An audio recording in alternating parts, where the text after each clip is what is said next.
algumas palavras que às vezes nós escutamos no Evangelho que sempre nos colocam numa situação desconfortável.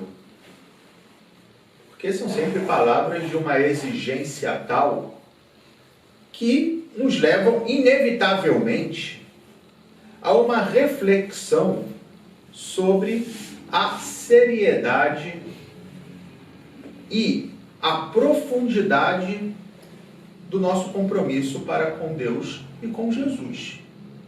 E o Evangelho de hoje é um desses exemplos. Em primeiro lugar, quando ele coloca de forma muito clara, ainda que a tradução do Evangelho de São Lucas é um pouco mais suave do que aquela de Mateus, que fala quem não odiar pai e mãe.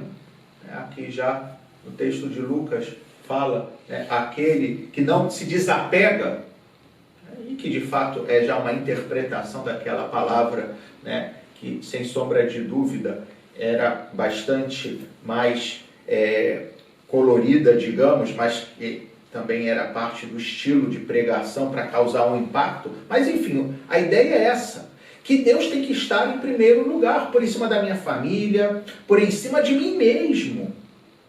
E que seguir Jesus, ser seu discípulo, significa carregar a cruz. E aí, para que as coisas, caso não estivessem claras, fiquem de forma definitiva, Jesus ainda acrescenta. Portanto, se você quer ser meu discípulo, calcula bem o que você está fazendo. Como deve calcular bem, um sujeito vai construir uma torre. Não seja que ele comece a construção e não termine. E mais ainda, na segunda imagem que ele utiliza, a coisa fica ainda mais evidente. O rei que vai guerrear com o outro e só tem 10 mil soldados, outro tem 20 mil. Então vê bem se você vai conseguir, porque você vai com desvantagem.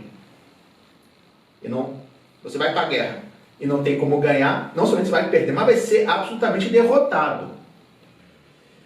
É evidente que o estilo de Jesus, como bom mediterrâneo que era, é um estilo que é sempre para causar esse impacto. E não é o seu objetivo causar em nós medo, porém sim suscitar no nosso coração esse desejo sério de uma vida mais comprometida. Não nos esqueçamos daquela passagem do Apocalipse, na qual São João fala daqueles que são tíbios, ou seja, os mornos. A palavra é muito dura. Diz que serão vomitados por Deus. Aqui também são imagens fortes, mas que no fundo querem nos exortar a que tenhamos essa vida verdadeiramente decidida.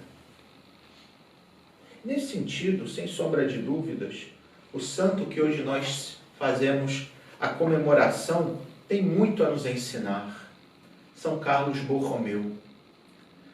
Esse extraordinário bispo de Milão, que foi um grande reformador numa época em que a igreja passava por uma crise institucional.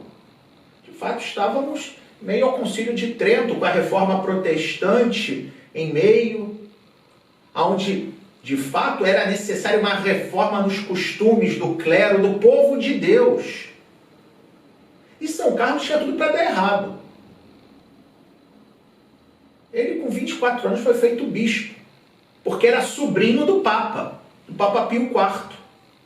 Que era uma época que isso era comum, infelizmente, chamado nepotismo. A palavra nepote, em italiano, significa sobrinho ou neto. E isso nasce justamente nesse ambiente da chamada corte pontifícia.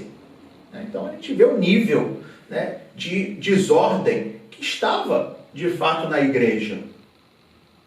Era de família nobre, enfim, e às vezes nas famílias nobres faziam seus filhos bispos para que pudessem ter status e garantir o poder não somente da terra, mas também na igreja. Porém, São Carlos se deixou tocar pelo Evangelho. E não foi um nobre, mas foi, de fato, um pastor que amou profundamente o seu povo, que desejou ardentemente a renovação da igreja.